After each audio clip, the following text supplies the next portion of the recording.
Hey guys, it's Kevin, another movie for guys. Now, this movie reviewing, this movie that I was definitely really intrigued by, to say the least. I was definitely really looking forward to it, and despite all of the negative feedback it's been getting, I still was very interested in that movie, and finally I've seen it, and that movie is none other than The Girl on the Train. If you guys remember back in the October movie preview, I was in the minority with this movie. Everyone, like 22 Tiger Dude or The Random Eric or Adam Haskell, none of them wanted to see it. They thought it looked generic. They thought it looked boring. They just were not interested. They thought it looked unintentionally funny. I, however, was interested in this movie. I thought this movie had some stuff in there that I definitely was really looking forward to. And I went into it still a little bit worried because of the reviews it's been getting, but still kind of hopeful. And I have to say that The Girl on the Train is not nearly as bad as they thought it was going to be, but it's not nearly as good as I thought it was going to be either. This movie is okay. I will definitely say this movie is okay. It's very much a throwaway mystery thriller that you've seen before that sets up some really compelling ideas, but in general just doesn't really build on them in the way they should have, if that makes any sense. But let's just get into the plot of The Girl on the Train, because the plot of this movie is genuinely very interesting. I actually really do like the plot of this movie. That's one of the reasons I was most looking forward to it, actually, is because of the plot. Basically, we focus on this girl, played by Emily Blunt, Rachel Watson.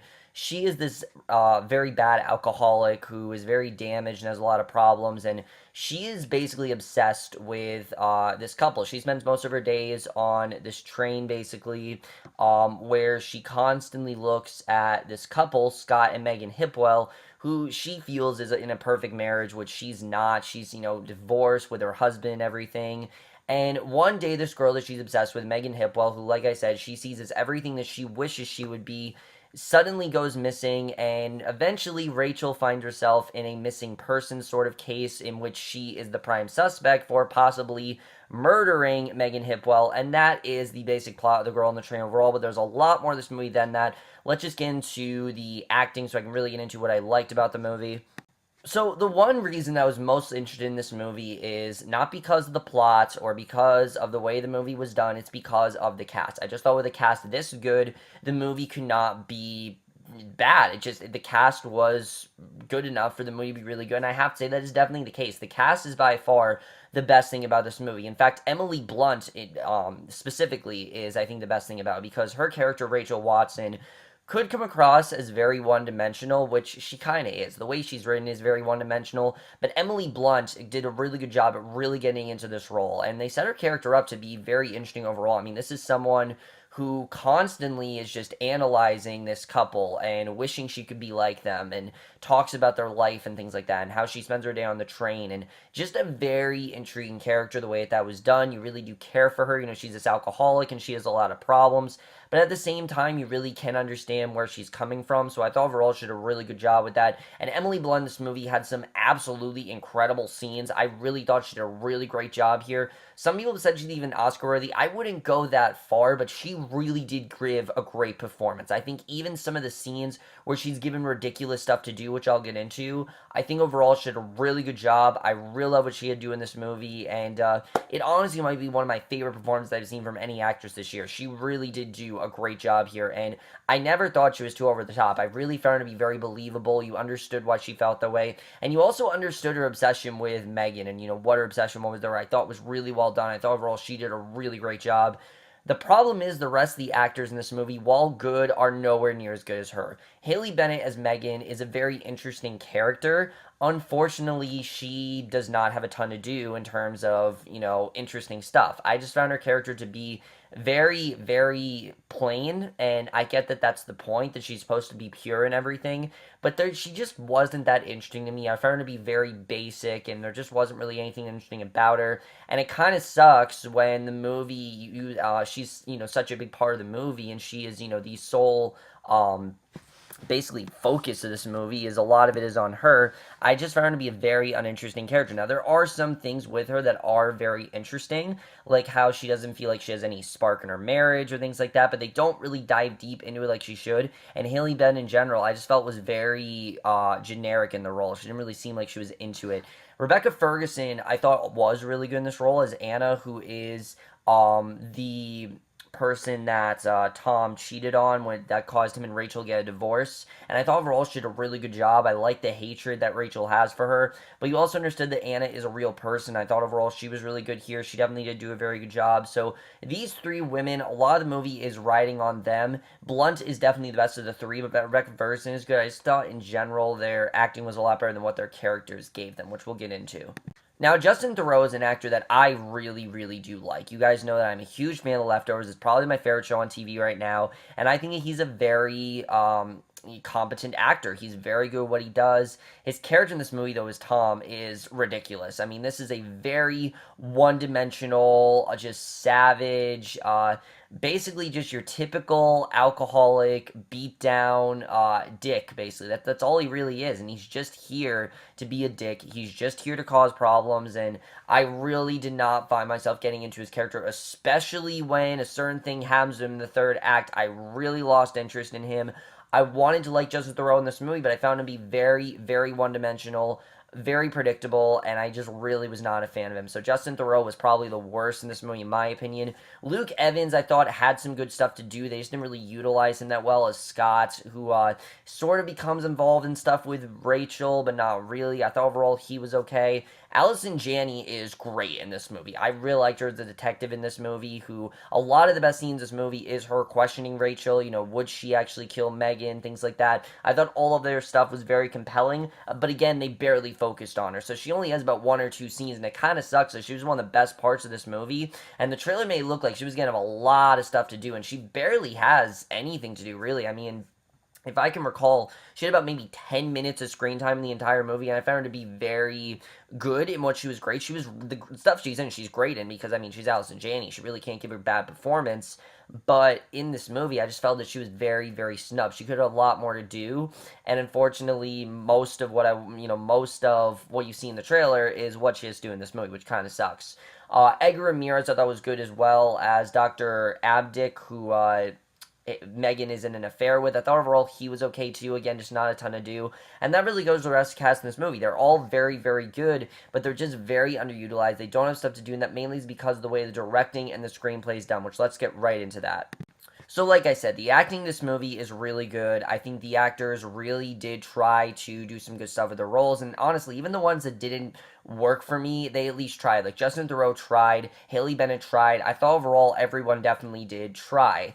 The problem with this movie is the directing and the screenplay. The way this movie is executed is very, very strange to me. It seemed like they were trying to be a bunch of different things, but they didn't really know what they wanted. That mainly is because of the directing by Tate Taylor, who... The way this movie starts out, it starts like it's going to be a very well done mystery thriller, and it's going to be very interesting, it's going to be very compelling, but Tate Taylor takes it in a very strange direction that almost at times feels like a Lifetime movie. It really does, and I think his directing this movie was just very off. There are so many things that he tried to do with this movie, in terms of suspense, in terms of thrills, and I really don't think he understood what this movie really needed to be. I think if you had a much different director, you could have done something a lot better. I mean, this is someone who did The Help, and that's a very different movie than this, so maybe it's just that he doesn't really know how to do these kind of movies, but I really think they chose the wrong director. I don't think he was the right person to direct this movie. He really did not understand the material and the way this movie's supposed to be done, so his directing really was not that great. And the screenplay as well is probably my biggest issue with this movie, because the way this movie is structured is very odd to me. I think the structure, there's a lot you can do with it, because the movie starts off, you have Rachel talking, and they give a monologue to her. Then they cut to Megan having a monologue. Then they'll cut to Anne having a monologue. And it just became very convoluted after a while, because then they eventually abandoned those monologues and decided to just kind of like meander the rest of the movie. And they took what could have been very compelling there and they completely just take it away. And I don't really know why they did that. I thought it would have kind of been cool if they maybe did those three perspectives, and that's something that I think could have really added to this movie that they didn't really do, and I don't know why they kind of got away from that. I overall thought that could have been really interesting if maybe we got into their heads more, but no, the movie chooses to kind of just focus on Rebecca, and that's basically my main problem with this movie, because the movie's so focused on Rachel, I mean, who is a very interesting character, like I said. They don't really get to dive deeper into the other characters, and a lot of the of characters in this movie are either very snubbed or they end up being very, very cliche. And that's something that the movie really didn't do very well. I think the screenplay in this movie is very jumbled, it's very messy. They constantly cut back to like 3 years ago or 1 year later or last night, and it became very annoying after a while. Like the movie just couldn't stay under control. It kept going back and forth between the present and then, and it gets very confusing after a while because I couldn't tell what's the present and what's now. They didn't really do a good job at differentiating it, and I feel like they could have done a much better job with that. That was something I really was not into. I did, however, think they did a pretty good job with setting up the case in this movie. The way they set up her obsession with the couple, the way they set up, Megan's relationship with her husband, and the way they set up things between Tom and Anna are overall really, really well done. That's stuff that I thought they did really, really well here. The problem is, after the case is set up, the movie really does not know where to go from there, and that's something that I really had a big problem with. I think the movie gets very, very repetitive. You see so many of the same scenes. You keep hearing the same things over and over again. Oh, Rebecca's a drunk. Oh, Rebecca has problems. I keep saying Rebecca. Oh, Rachel has problems. Oh, she's a drunk. All these different things with her, and the movie just didn't really know where to go from there. When it is eventually revealed what the twist was, it was probably as predictable as you could imagine, and it really did take me out of the movie, I have to say. I'm not going to spoil it, but just think of the most predictable twist you could think of. That basically is the twist of this movie. I knew from a mile away where we were going to go with the twist, and it was very predictable to me. I found it to be very much just the most predictable direction they could have done. They really could have done something a lot different. Because I had a thought earlier in the movie what I thought was going to happen, and I feel like it could have been a lot more interesting if maybe they did something different than what ended up happening. And I'm not going to spoil what it was because it's really not that interesting. If you guys want to know what I'm talking about, just ask me in the comments, what I think would have been a better direction for the movie, because I just think it would have been a lot better if they did that.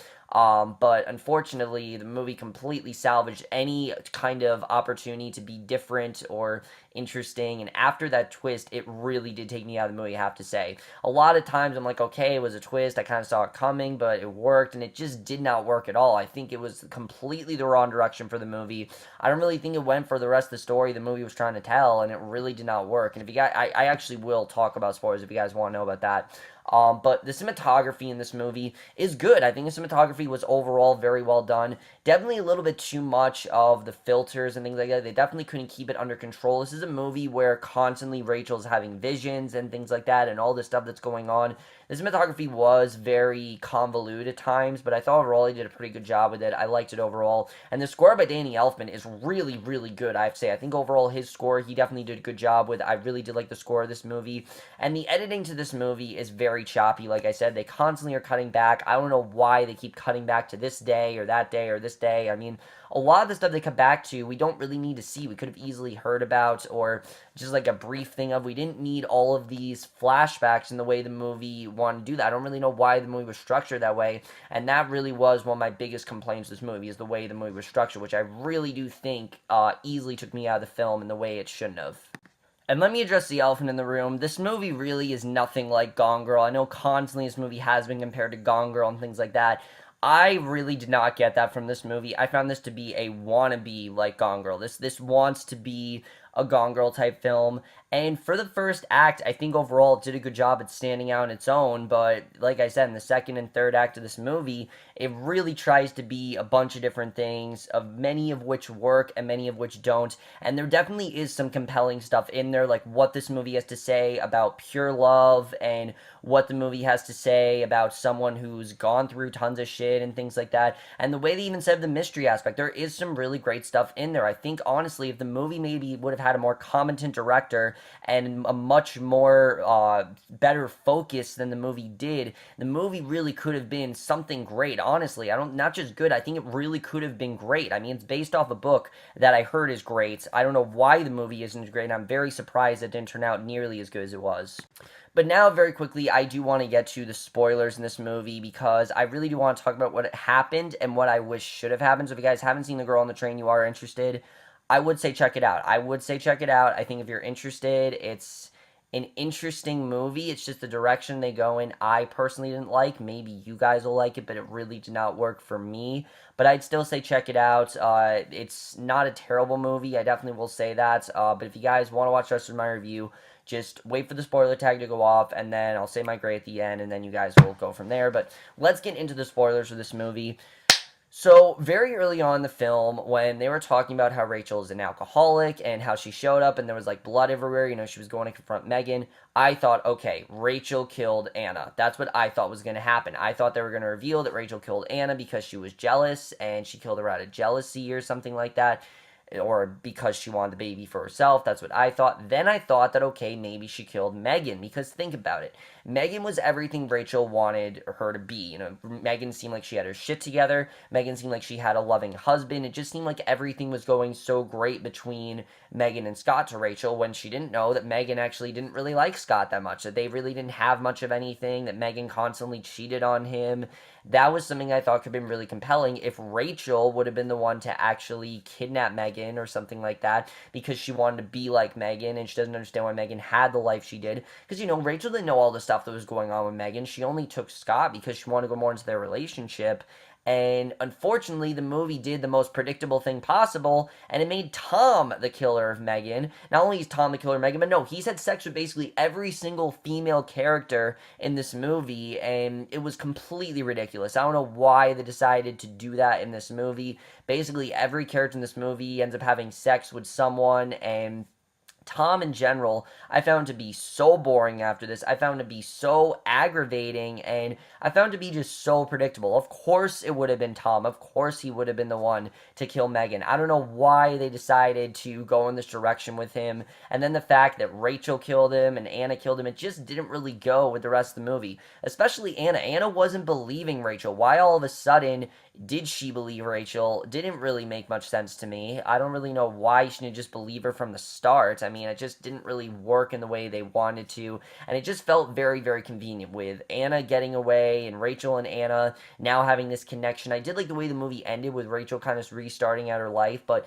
after it was revealed that Tom was a killer, it completely took me out of the movie. I really was not interested after that, and I feel like the movie could have done a lot more if they maybe made Rachel a killer. It would have just been a lot more interesting. The way the movie was setting it up, I thought Rachel was going to be like a sociopath, but they just didn't really do it with her. She's just, some angry drunk who did some things she's not proud of, but oh no, she did nothing that bad, because God forbid we actually make her character interesting. I really think ruined a lot of the movie, and they could have easily made her the killer, and it would have been a lot more interesting if they did that. So it's not really an example of the way they did the twist, because they could have maybe made the twist with Tom good, but they barely go into it. They make him the most shallow of characters possible, and because of the fact that they didn't really dive deeper into these characters, his twist really didn't make no sense, and it really just seemed like they put it in there because they didn't really know how to end the movie. That's just what I got from it. Maybe you guys liked it, but that really was my take on how I felt about the twist overall. So far, guys, While the Girl on the Train, I think, does introduce some things that I think are very interesting and some topics that I really thought the movie could have gone into very well. The movie barely focused on it, and towards the end of the movie, like I said, it very much took me out of the film, especially because of the twist and the way things were done. I would recommend you see this movie. I don't think this is a terrible movie. I think it's a very okay film that really could have been great, but I am overall going to give The Girl on the Train a 2.5 out of 5 or a C. But anyways, guys, I'm already The Girl on the Train. Let me know what you guys thought of this movie. You have seen it. Love to hear your thoughts on it. Did you like the twist? Did you like the direction the movie went in? What did you think of the performances? I'd love to hear your thoughts on all that stuff. But that's my review. Hope you all enjoy it. We'll see you guys in my next, which will be for another movie review, and we'll see you guys for that. Okay, bye.